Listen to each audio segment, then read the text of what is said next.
on va terminer par Tariq qui va en fait commencer plutôt, ouais, qui va entamer cette émission. Et Tariq, tu vas nous parler de l'opération Blackstone. Alors qu'on a, on va dire, nous avons un nouveau follow. Un Prime. Il a lâché son Prime. Merci. Merci pour le Prime. Merci beaucoup, ça fait chaud au cœur.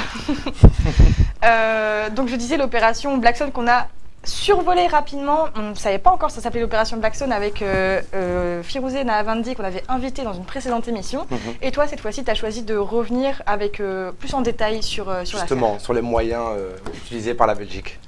Mais du coup, ouais, on en a tous entendu parler. La Belgique a été soulagée de le voir revenir. C'est évidemment la libération d'Olivier Van de Kasteel.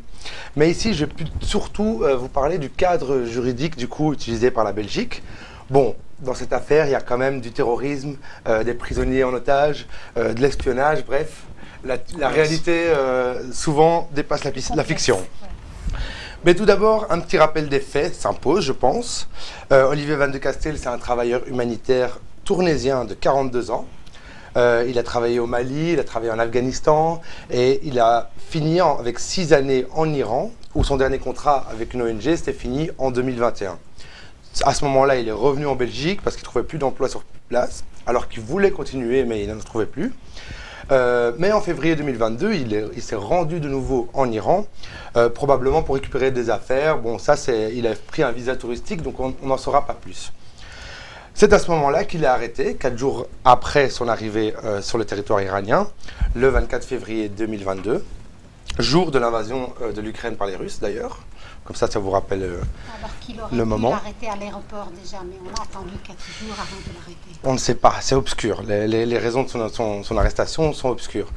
Du coup, les raisons, la nature exacte de la condamnation sont restées longtemps indéterminées, jusqu'en décembre dernier où on a appris qu'il encourait 28 ans de prison. Mais ça a changé le 9 janvier dernier, en 2023, haute condamnation, et là c'était 74 coups de fouet et 40 ans de prison pour espionnage, blanchiment d'argent et trafic de devises. Ça, ils n'ont pas pu s'expliquer que ça, ils ont juste balancé... Voilà, ils l'ont arrêté, ils l'ont condamné. Apparemment, c'était un peu mise en scène, nous a dit la famille. Enfin, voilà. Le procès était un peu une mise en scène. Depuis son arrestation, toute la famille a alerté sur les conditions de détention catastrophiques. Ned, remonte un petit peu ton micro. C'est un petit conseil de Jonas dans le chat. Désolé d'avoir coupé. Pourtant, on a changé les piles. Mais du coup, depuis l'arrestation, toute la famille a alerté sur ces conditions de détention catastrophiques. On parle d'une cave humide, froide, machin, et de son état de santé qui se dégradait de jour en jour. Ouais, ça, c'était toujours. Du côté iranien, très rapidement après l'arrestation, l'Iran a fait savoir qu'il voulait échanger l'humanitaire contre Assadollah Assadi. Lui, c'est un diplomate iranien, arrêté lui en 2018 en Belgique. À cette époque, cette personne préparait un attentat à la bombe à Villepinte, à l'occasion du Conseil national de la résistance iranienne, le CNRI, qui est un parti politique d'opposition iranien, et à laquelle participaient quand même 15 000 personnes. Ça aurait pu être très grave. Les renseignements belges, par contre, ont réussi à déjouer l'attentat, grâce à des témoins qui auraient vu le diplomate remettre un colis explosif, une télécommande, et une enveloppe contenant 18 000 € à 2 Anversois d'origine iranienne, le tout dans une valise diplomatique. En 2021, ce même Assadi a été condamné pour 20 ans de prison par le tribunal correctionnel d'Anvers pour tentative de meurtre et terrorisme. Donc d'un côté, on a une personne qui a essayé d'éliminer un grand nombre d'opposants politiques à la République islamique d'Iran, et de l'autre, on a un humanitaire qui a été arrêté de façon arbitraire, torturé, emprisonné dans des conditions abominables. L'Iran, qui n'est pas à son premier coup d'État en matière d'échange de prisonniers, veut donc soumettre la Belgique à cette balance-là d'échange entre ces deux personnes. C'est alors que la diplomatie belge entre en jeu. Normalement, dans ce genre d'affaires, la Belgique, elle possède dans son cadre juridique une loi qui date du 23 mai 1990 sur le transfèrement interétatique de personnes condamnées, qui sert donc à échanger 2 prisonniers entre 2 États. Et l'année passée, le gouvernement était parti pour utiliser cette loi, ce traité. Merci Anounator pour ton prime. Ça fait super plaisir, merci beaucoup. Et du coup, la Belgique devait utiliser ce traité, cette loi donc de 1990, mais elle a décidé de changer de tactique en invoquant l'article 167 de la Constitution. Pour nous expliquer en détail ce revirement de situation, j'ai été interviewer un spécialiste en droit constitutionnel ici à l'ULB. Et voilà, je vous laisse avec ces explications de la complexité de juridique de l'affaire. Donc moi je suis Lucien Rigaud et je suis assistant en droit constitutionnel et droit et liberté au Centre de droit public et social de l'ULB. Oui, en fait c'est un traité qui est pris pour faire un transfèrement, comme c'est prévu par la loi belge. En fait, la loi belge de 1990 dit clairement qu'on peut transférer, on peut faire un échange de prisonniers. Il faut simplement qu'il y ait un traité qui soit assenti, donc consenti par le Parlement. Et c'est ce qui a été fait avec ce traité-là. Ça a été consenti par le Parlement. Le problème, c'est que l'opposition iranienne a fait un recours devant la Cour constitutionnelle.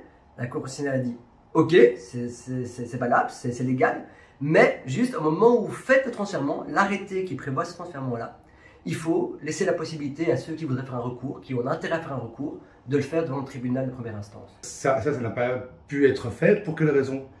Parce que justement l'État belge, enfin le gouvernement belge ne voulait pas en fait qu'il y ait de recours. Parce que l'Iran leur disait clairement « Ah mais nous, si ça prend trop de temps, s'il y a un recours juridictionnel, nous on risque de pas attendre, on risque d'exécuter la peine de Van de Castell. » Et donc le gouvernement, au lieu de prendre le temps et de prévenir les familles qui auraient pu faire un recours en justice, d'ailleurs un recours qui aurait pu être en suspension, donc ça aurait pu aussi aller très vite, mais l'État belge a voulu aller très vite, et donc c'est basé sur nos dispositions, pas sur le traité, sur la Constitution, article 167, mais l'article 167 ne permet pas du tout de faire ça.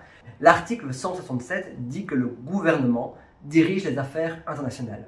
Ça veut dire en fait que le gouvernement peut donner des agréments, par exemple pour les ambassadeurs, peut reconnaître des États, peut faire en fait toute une série d'actes, mais qui n'ont pas d'effet juridique dans l'ordre juridique interne belge. Et ramener Van de Castell, ça n'a pas d'effet juridique en Belgique. Par contre, renvoyer à Seydi qui doit subir sa peine et donc le soustraire à la justice, ça c'est un effet juridique dans l'ordre juridique belge. Et donc, l'article 167 ne pouvait pas être utilisé.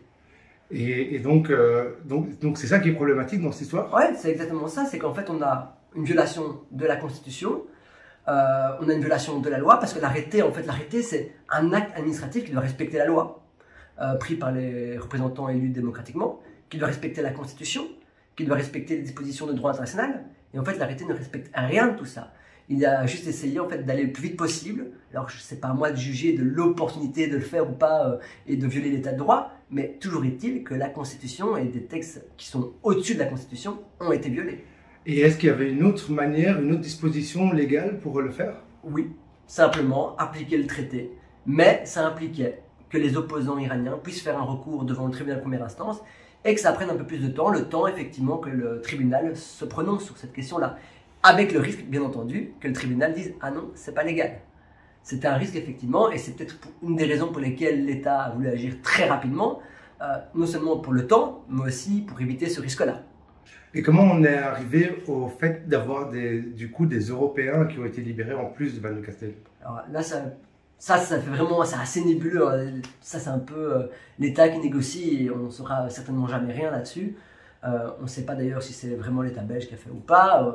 Ça, c'est assez flou. On sait juste qu'ils sont revenus en même temps que Van de Castell et que donc ça servi aussi peut-être de monnaie d'échange.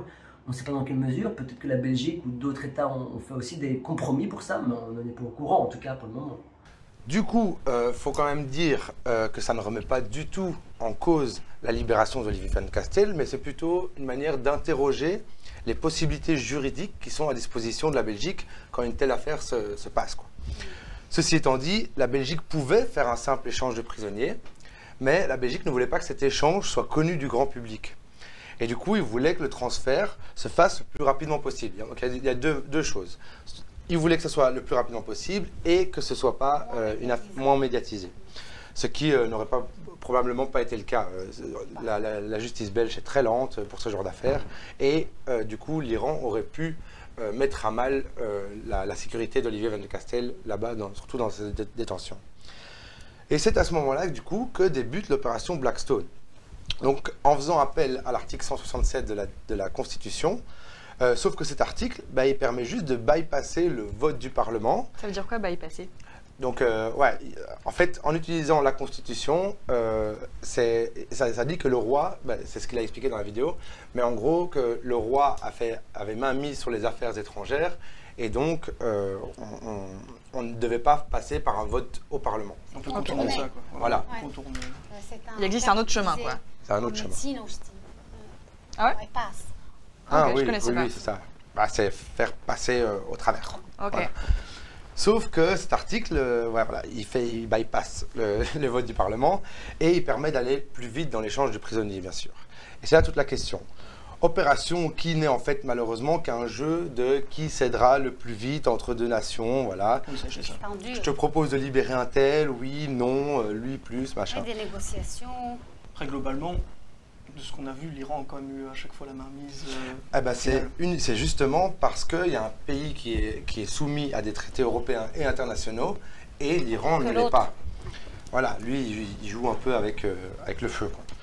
L'opération Blackstone, quand même, elle tire son nom de celui de l'ancien juge et membre du Parlement au Royaume-Uni au XVIIIe siècle, qui avait déclaré, je cite, « L'évasion de 10 coupables est préférable à la souffrance d'un innocent ». Et du coup, l'opération porte bien son nom, puisqu'elle a permis de libérer notamment Olivier Van de Castel, mais 3 autres personnes considérées comme innocentes en plus.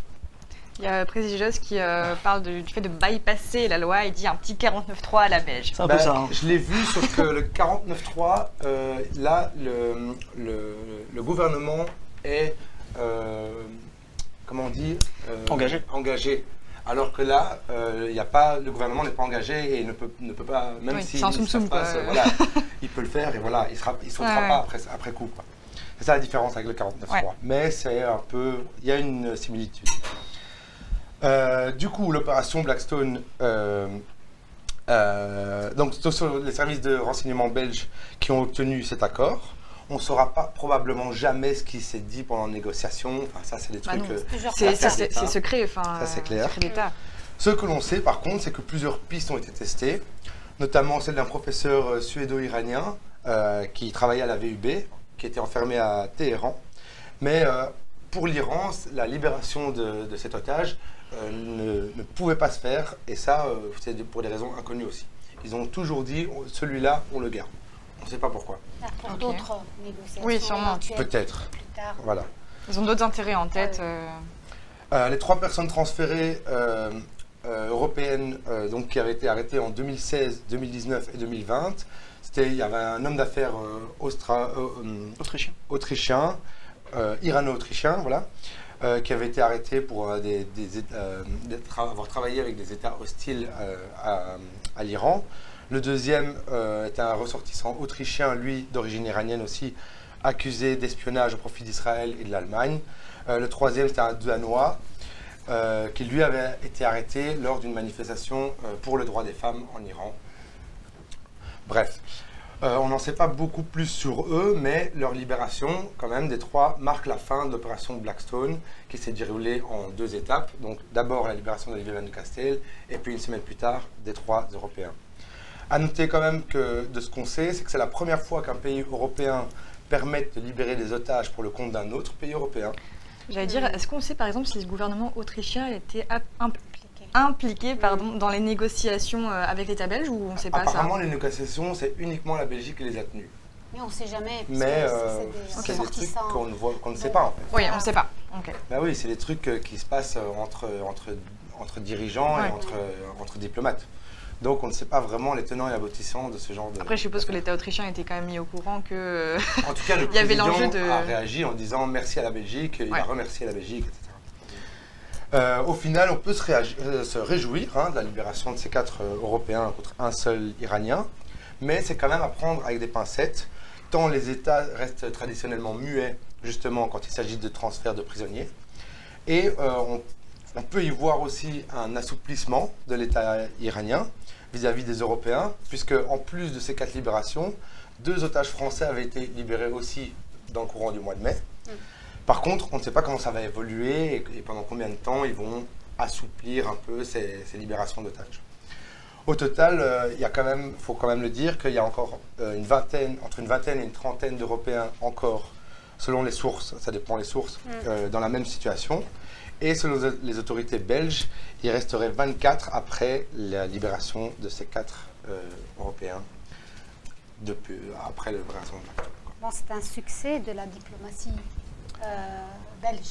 C'est considéré comme un succès. Oui, alors tout le monde ne considère pas que c'est un succès parce que Assad de al-Assadi est quand même, voilà, un terroriste qu'on a libéré. Alors certes pour libérer Olivier Van de Castel, donc voilà, il y en a qui disent oui, qui ne voient que le positif en mode on a libéré Van de Castel, et d'un autre côté il y en a qui disent bah oui mais bon. Il y a quand même un terroriste qui pourrait potentiellement préparer d'autres attentats. Et donc il y a des réactions mitigées d'un côté et de l'autre. Alors globalement tout le monde est content évidemment que Olivier Van de Castel soit libéré, d'autant plus que ses conditions de détention, comme tu l'as dit, étaient limites, n'étaient pas humaines en fait, et qu'en plus ça a permis la libération de 3 autres otages. Mais voilà, en échange de quoi. Oui, et on savait que les réactions allaient arriver après, parce que là, quand il a été libéré, on était dans l'émotion, on ne voulait pas trop en parler, mais c'est vrai qu'on attendait à ce que des politiques réagissent aussi à la Chambre. Mais ce qui a été le cas. Il va y avoir des choses qui vont être mises de nouveau sur le tapis, sur la manière d'avoir procédé, sur le cadre juridique justement utilisé. Il y aura d'autres informations et actualités qui viendront évidemment. Plus tard, oui. Et j'étais en train de discuter avec Tariq avant l'émission à propos du temps que ça a mis à se conclure, si vous voulez.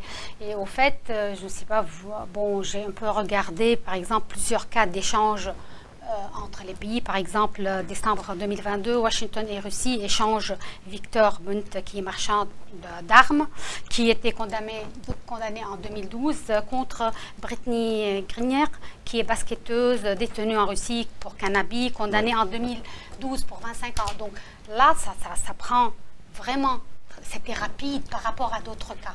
En fait, c'est surtout, moi j'ai pas voulu justement, c'est pour ça que je dis qu'il y a un certain assouplissement de l'Iran face aux Européens, parce que face aux États-Unis, c'est une autre histoire, et ça, ils sont beaucoup moins souples contre la libération des otages aux États-Unis. Mais bon, avec tout ce qui se passe maintenant dans la région, avec toutes ces réunions qui ont lieu, les sommets, l'interaction, et ils renouent ensemble, je pense qu'à un certain moment, l'Iran qui revoit l'Arabie Saoudite et tout, ça va peut-être vers quelque chose de nouveau. Merci Tariq en tout cas d'avoir un peu débunké l'opération Blackstone pour nous. Et on va se rejoindre pour la chronique d'Augustin qui n'est pas là. Et on se retrouve juste après.